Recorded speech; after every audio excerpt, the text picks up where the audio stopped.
அன்பார்ந்த நேயர்களுக்கு வணக்கம். நான் உங்கள் மதுசூதனன் கலைச்செல்வன். தினமொரு கதை நிகழ்ச்சியில் இன்று உங்களை சந்திப்பதில் மகிழ்ச்சி கொள்கிறேன். தமிழகத்தினுடைய தொன்மை சிறப்பை எடுத்து எம்பக்கூடியதாய் அமைந்திருக்கக்கூடிய நகரங்கள் பெரும்பான்மை கோயில் நகரங்களாக இருக்க பார்க்கிறோம். தமிழகத்தினுடைய ஆவணப்படுத்தப்பட்ட வரலாறு சங்க காலத்திலிருந்து தொடங்குகிறது என்று கொண்டால், சங்க இலக்கியத்தை மெருகேற்றச் செய்ய சங்கம் அமைத்து தமிழ் மொழியிலே இத்தனை காலம் கடந்து சிறப்பு பெற்று விளங்கும் பாடல்களை புலவர் பெருமக்கள் பாட அவற்றை தொகுத்து நூல்களாக்கிய சிறப்பு பாண்டியர்கள் ஆட்சிக்கும் அவர்கள் ஆட்சி செய்து வந்த மதுரை மண்ணிற்கும் சொந்தமாக இருக்க பார்க்கிறோம். எத்தனை தூரம் சேரர்களுக்கும் சோழர்களுக்கும் கூட இணையான பெருமை பலதும் சொல்லப்பட்டாலும், தொன்மை சிறப்பு என்பதும் தமிழர்கள் என்ற பெயராலேயே அழைக்கப்படும் சிறப்பும், தமிழ்நாடு என்றே சேக்கிழார் பெருமான் அழைத்த சிறப்பும் பாண்டிய நாட்டிற்கு மட்டுமே உரித்தானது. பாண்டியர்கள் அவர்கள் தலைநகரமாக இருந்த மதுரையம்பதியை பற்றி சங்கப் பாடல்கள் பாட எத்தனை பாடல்களிலிருந்து எவ்வளவு செய்திகளை பெற முடியும் என்பதை வாசித்து பார்த்துத்தான் தெளிந்து கொள்ள வேண்டும். மதுரை காஞ்சி, பரிபாடல் முதலிய பல சங்ககால நூல்களிலும் மதுரையம்பதியினுடைய சிறப்பு மிக விஸ்தாரமாக பேசப்பட்டிருக்க பார்க்கிறோம். அந்த ஊரினுடைய அமைப்பு மலர்ந்த தாமரை பூ போல் இருந்ததென்றும், தாமரையினுடைய இதழ்கள் ஒவ்வொன்றும் ஒவ்வொரு திசையில் செல்வது போலே மதுரை மாநகரத்தினுடைய வீதிகள் இருந்தன என்றும், தாமரைப்பூவின் பொகட்டு நடுவிலே இருப்பது போலே இங்கேயும் நடுவிலே இறைவனுடைய ஆலயம் பெரிய அளவில் கட்டப்பட்டு நாள்தோறும் அங்கே மங்கள இசை, வேத ஒலி முதலியவைகள் முழங்கியதும் வீதிகளிலே விழாக்கோலம் பூண்டிருந்ததையும் பாடுகின்றன. மதுரையில் பகல் பொழுதிலும் இரவு பொழுதிலும் தனித்தனியே அங்காடிகள் இருந்ததும், அந்த அங்காடிகளிலே இன்னென்ன மாதிரியான பொருட்கள் விற்பனை செய்யப்பட்டதையும் கூட சங்கப்பாடல்கள் பாடுகின்றன. காலை பொழுது விடியும் போது அங்கே இருக்கும் சிறப்பும், இரவு வேளைகளிலே கேட்கக்கூடிய ஒலிகளும் வகுத்து சொல்லப்பட்டிருக்கின்றன. மதுரை ஆலயத்தின் வாயிலிலே இருந்த யானைக்கு திருநீறு பூசப்பட்டிருந்தது வரையிலும் சங்கப்பாடல்கள் மூலமாக எத்தனை தூரத்திற்கு மதுரையம்பதி நாகரீக வளர்ச்சியிலே முன்னேறி இருந்ததென்பதை பார்க்கிறோம். தமிழகத்தின் தொன்மையான தொல்லியல் தடங்கள் பலதும் மதுரையை சுற்றியும் பாண்டிய நாட்டிலிருந்தும் தான் நமக்கு கிடைத்திருக்கின்றது. ஒரு பக்கம் நீண்டிருக்கக்கூடிய கடற்கரையும், மற்றொரு பக்கத்தில் உயர்ந்த மேற்கு தொடர்ச்சி மலையுமாக இதற்கு இடைப்பட்டு விளங்கக்கூடிய பாண்டி நன்னாட்டின் பெருமை எத்தனை கூறியும் முடியாது. அத்தனை சிறப்பு பெற்ற பாண்டி நாடு, அதற்கு தலைமையாக இருக்கக்கூடிய தலைநகரமாக இருக்கக்கூடிய மதுரை, அந்த மதுரையின் தலைவன் தலைவியாக விளங்கக்கூடிய சொக்கநாத பெருமானும் மீனாட்சி அம்பிகையும். இந்த இரண்டு தெய்வங்களினுடைய திருநாமங்களை ஒவ்வொரு நாளும் எத்தனை முறை உச்சரிப்பார்கள் மதுரைக்காரர்கள். எல்லோர் வீடுகளிலும் பிறக்கும் பெண்ணுக்கு மீனாட்சி என்று பெயரிடுவதும், சொத்து பிரிக்கும் போது கூட பெண்ணுக்கு ஒருபடி அதிகம் தர வேண்டும் என்பன போன்ற நம்பிக்கை சார்ந்த வழக்கங்களும் மதுரையின் தனிச்சிறப்பு.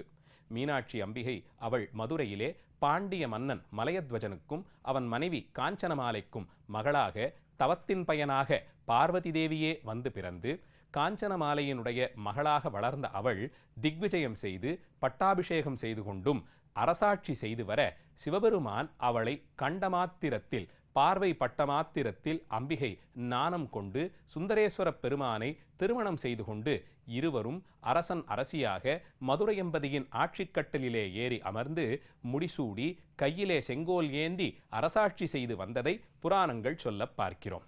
அப்படி மீனாட்சி அம்பிகையும் சொக்கநாத பெருமானும் வந்து சேர்ந்த இந்த திருத்தலத்தில் மூலலிங்கமாக சுந்தரேஸ்வர பெருமான் சொக்கலிங்கமாக அகத்தியரால் கண்டெடுக்கப்பட்டு, கதம்ப வனத்திற்கு நடுவே அங்கே ஒளிபொருந்திய அந்த லிங்க திருமேனியை அகத்தியர் பூசித்து, அந்த பூசனையின் சிறப்பை இந்திரனுக்கும் அவனுடைய வெள்ளை யானையான ஐராவதத்திற்கும் உரைத்து, அவர்கள் இருவரும் அந்த மூர்த்தத்தை வழிபாடு செய்து அங்கிருந்து அது பாண்டிய மன்னனுக்கு காட்சி கொடுத்து, பாண்டிய மன்னன் அந்த காட்டை திருத்தி நாடாக்கி, அந்த நாட்டிற்கு நடுவே மீனாட்சி அம்பிகைக்கும் சொக்கநாத பெருமானுக்கும் ஆலயம் எழுப்பினான் என்று ஸ்தலபுராணம் சொல்ல பார்க்கிறோம்.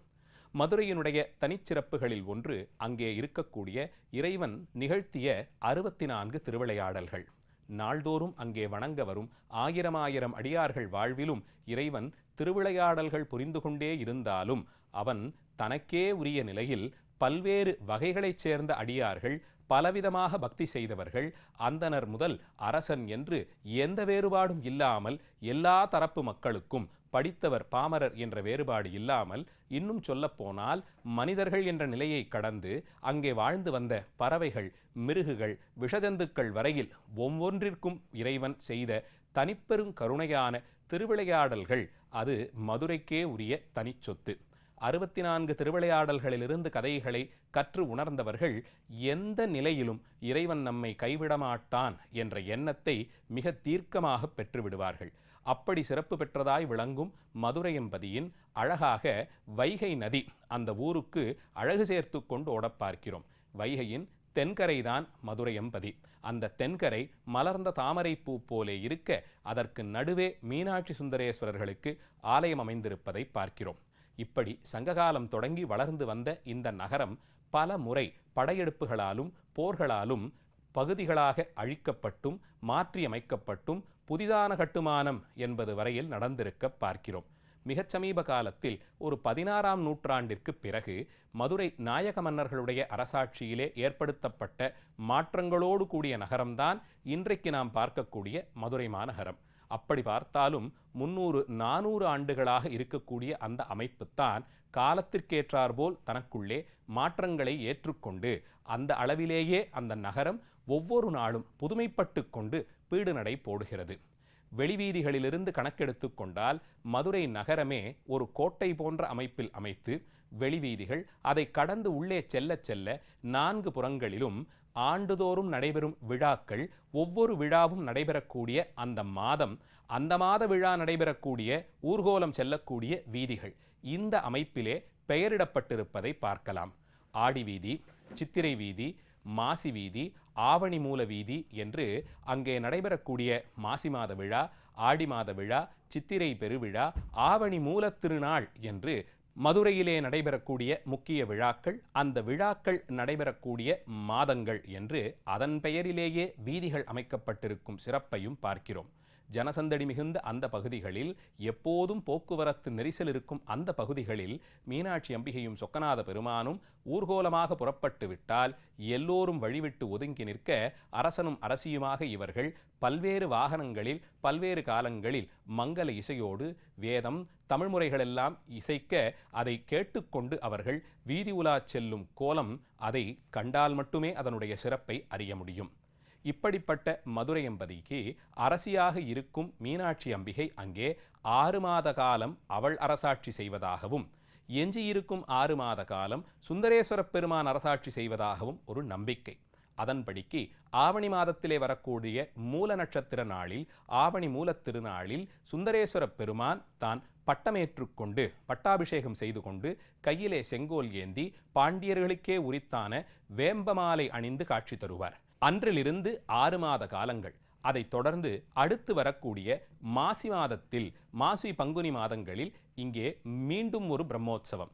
அந்த பிரம்மோற்சவத்திலே மீனாட்சி அம்பிகை பட்டாபிஷேகம் செய்து கொண்டு மாசியிலிருந்து தொடங்கி அடுத்திருக்கக்கூடிய 6 மாதங்கள் அன்னையினுடைய அரசாட்சி என்று இப்படி கணவனும் மனைவியுமாக தாயும் தந்தையுமான இருவரும் தலா 6 மாதங்கள் தங்களுக்குள் பிரித்து கொண்டு அரசாட்சி செய்து வந்ததை வழக்கமாக கோயில் மரபாக கடைபிடித்து வந்தார்கள். அப்படி இருக்க இந்த திருத்தலத்தின் ஆண்டு விழா, அந்த மாசி பங்குனியிலே நடந்த விழாவை திருமலை நாயக மன்னருடைய காலத்தில் அதை சித்திரை மாதத்தில் நடைபெறக்கூடிய அழகர் மதுரைக்கு எழுந்தருளும் திருவிழாவோடு பொருந்தி வரும்படியாக செய்து மீனாட்சி அம்பிகையினுடைய திருக்கல்யாணத்திற்காக வேண்டி அண்ணன் ஸ்தானத்திலிருந்து கன்னிகாதானம் செய்து கொடுக்க அழகர் திருமாலிருஞ்சோலையிலிருந்து வருகிறார் என்றும், அவர் வரும் காலத்தில் திருமணம் நடந்து முடிந்து விட்டதால் அவர் மதுரைக்குள் வராமல் மீண்டும் செல்கிறார் என்பன போன்ற நம்பிக்கை சார்ந்த சில கதைகளை புராணங்களாக மக்கள் மத்தியில் பரப்பியது. அந்த நிலையில் இதற்கு ஒரு காரணமும் சொல்லப்படுகிறது. கோயில் விழாக்களில் இப்படி ஒரு மாற்றத்தை அரசு தன்னிச்சையாக செய்திருக்க முடியாது. இதற்கு காரணமாக சொல்லப்படுவது 17ஆம் நூற்றாண்டு வாக்கில் இந்த பகுதிகளிலே சைவ வைணவ பூசல்கள் நிறைய நடந்தது என்றும், அதிலிருந்து மக்கள் மீண்டு இறைவனிடம் அன்பு செலுத்துவதை முதல் பொருளாக கொண்டு அவர்கள் இருக்க வேண்டும் என்ற காரணத்தினாலும் இந்த 2 திருவிழாக்களையும், மாசி பங்குனியிலே நடந்த மீனாட்சி அம்பிகையினுடைய திருக்கல்யாண வைபவமும் அதை தொடர்ந்து நடந்த தேரோட்டம் முதலிய நிகழ்வுகளை அழகர் மதுரைக்கு எழுந்தருளக்கூடிய சித்திரா பௌர்ணமி விழாவோடு தொடர்பு படுத்தி இந்த நிகழ்ச்சியை மாசி பங்குனியில் நடந்த நிகழ்ச்சியை சித்திரை மாதத்திற்கு நகர்த்தி மாற்றியமைத்தார் என்று கூறப்படுகிறது. இன்றைக்கும் மாசி வீதி என்பது மதுரையிலே இருக்கக்கூடிய பெரும் வீதிகளாக இருக்கின்றன. அந்த வீதிகளில் நடந்த விழா இப்போது சித்திரை மாதத்தில் நடைபெற பார்க்கிறோம். இப்படி மக்களினுடைய நன்மையை கருதி, சமூகத்தினுடைய ஒற்றுமையை கருதி, மீனாட்சி அம்பிகையினுடைய அந்த பட்டாபிஷேக விழா கூட 2 மாதங்கள் தாமதப்பட்டு நடப்பதாலே இப்போதிருக்கும் நடைமுறையின்படி சுந்தரேஸ்வர பெருமானுக்கு 8 மாதமும் மீனாட்சி அம்பிகைக்கு 4 மாதமும் அரசாட்சி செய்வது போலே அந்த விழா அமைப்பு இருக்க பார்க்கிறோம்.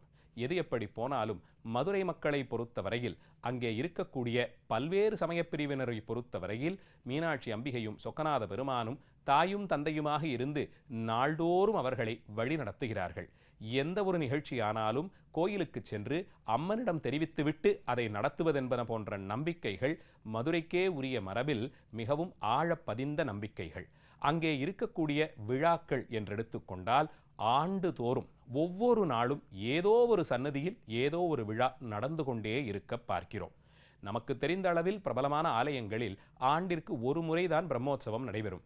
ஆனால் மதுரை முதலிய தலங்களில் ஆண்டின் பல்வேறு மாதங்களில் கொடிமரத்தில் கொடியேற்றப்பட்டு 10 நாள் விழா தீர்த்தவாரியோடு நடைபெறும் என்பதை நம்மில் சிலர் அறிந்திருக்க வாய்ப்பில்லை.